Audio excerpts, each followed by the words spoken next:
In 2015, the young Irish poet Leanne O'Sullivan wrote the poem Leaving Early, which I read to you this morning. It is addressed to her husband, who is ill in the hospital, as she leaves him for the evening in the care of his nurse, Fionnuala. It's as if it was written for this time, as COVID-19 spreads across our globe and fills our hospital beds. A time when, because we are unable to visit loved ones in the hospital, so many of us and the ones we love are relying on the care of healthcare workers who are risking their lives for the well-being of their communities. In Irish mythology, Fionnuala was the oldest of 4 siblings.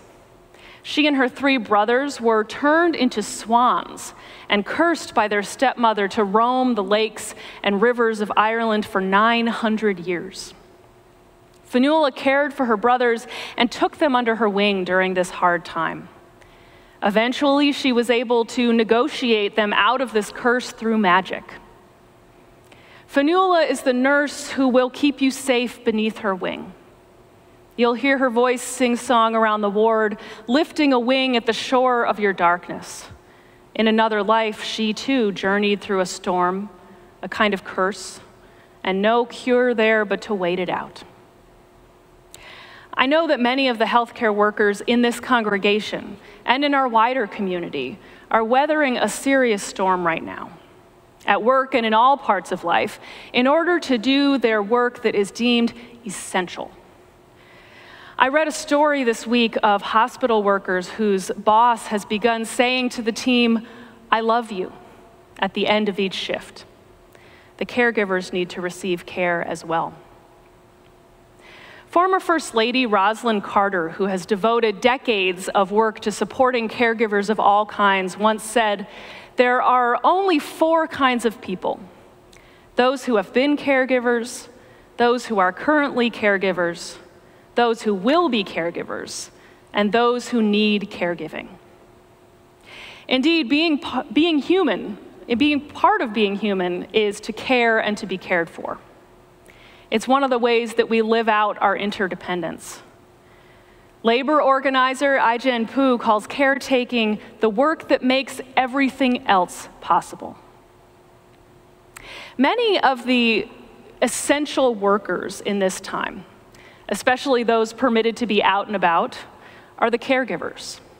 They are the healthcare workers, the food service, grocery, and pharmacy workers who are helping us care for and nourish our bodies, the facilities and maintenance workers who care for our buildings and physical infrastructure, the law enforcement and first responders who care for the safety of our communities, the workers who care for and teach the children of other essential workers. But what about those of us who have not been deemed essential workers by the government? It's easy to feel helpless in the face of this global pandemic.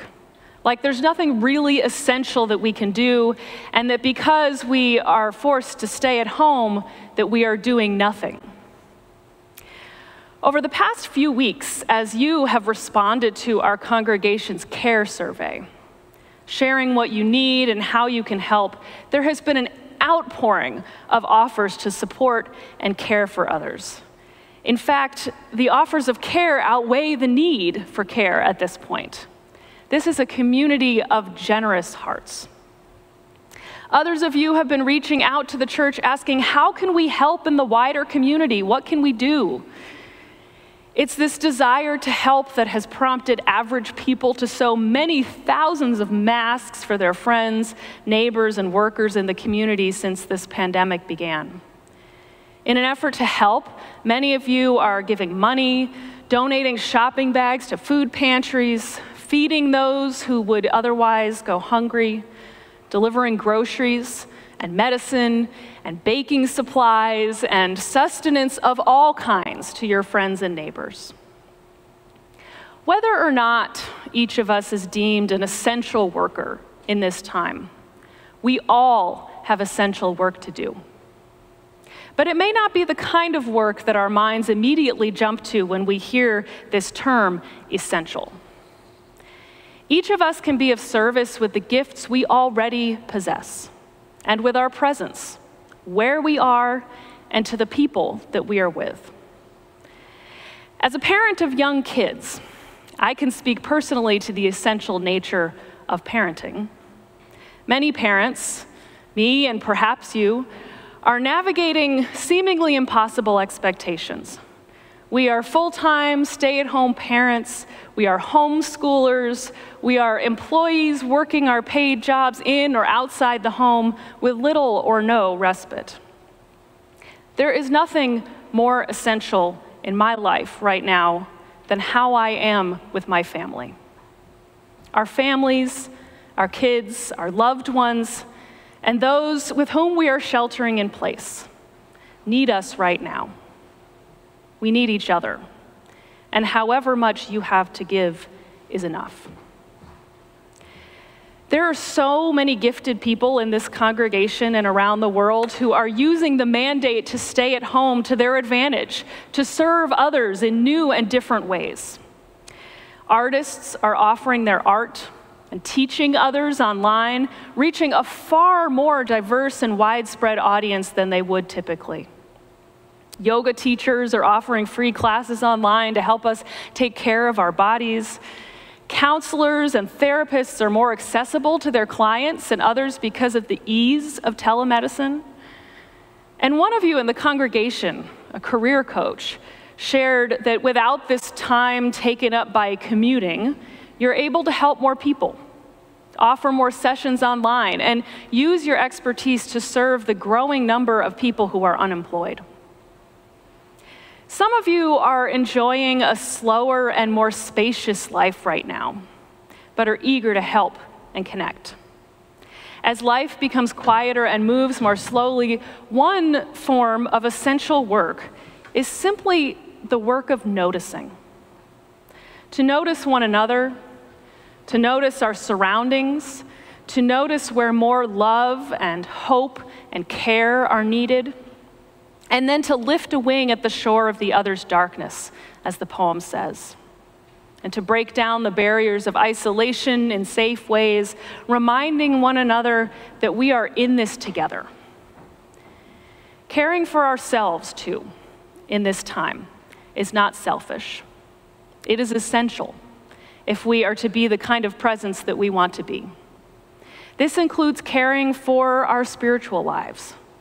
A strong and deep spiritual life makes us resilient, so we can face whatever comes. Unitarian Universalist minister and poet Nancy Schaefer writes about a theology adequate for the night. We are living in night times, when the darkness of uncertainty about the future, when the fear and anxiety that fill many of us, when the realization that nothing we do can hasten Earth's turning or delay it, are all calling out for a theology, a way of making meaning and sustaining hope that is adequate for here and now. Cultivating resilience is essential work for all of us. For Schaefer, that resilience is rooted in an experience of a God that holds us and cares for us. As she writes, something that breathes with us as others sleep, something that breathes also those sleeping so no one is alone. Something that is the beginning of love and also each part of how love is completed. Something so large, wherever we are not separate, which teaches again the way to start over. This holding, something that steadfastly breathes us, which we also are learning to breathe. The essential work of the church right now is to help us identify and strengthen our own theology adequate for the night. To remind us that each of us has inherent worth and dignity and is worthy of love no matter who we are and what work we are or are not doing. To remind us that we're not alone, that we are part of something larger. To remind us that we each have ways of contributing to the common good, even if we are not completely in control of it. One of this church's favorite hymns, One that we sing often is "For All That Is Our Life." In singing this, we acknowledge that our lives are a gift. The work, the rest, the love, the sorrows, the failures, and the loss. All of this can be used to build the common good. So let us commit ourselves once again to the essential work of our lives, offering thanks and praise for this life we share and for the care we give and receive. Amen.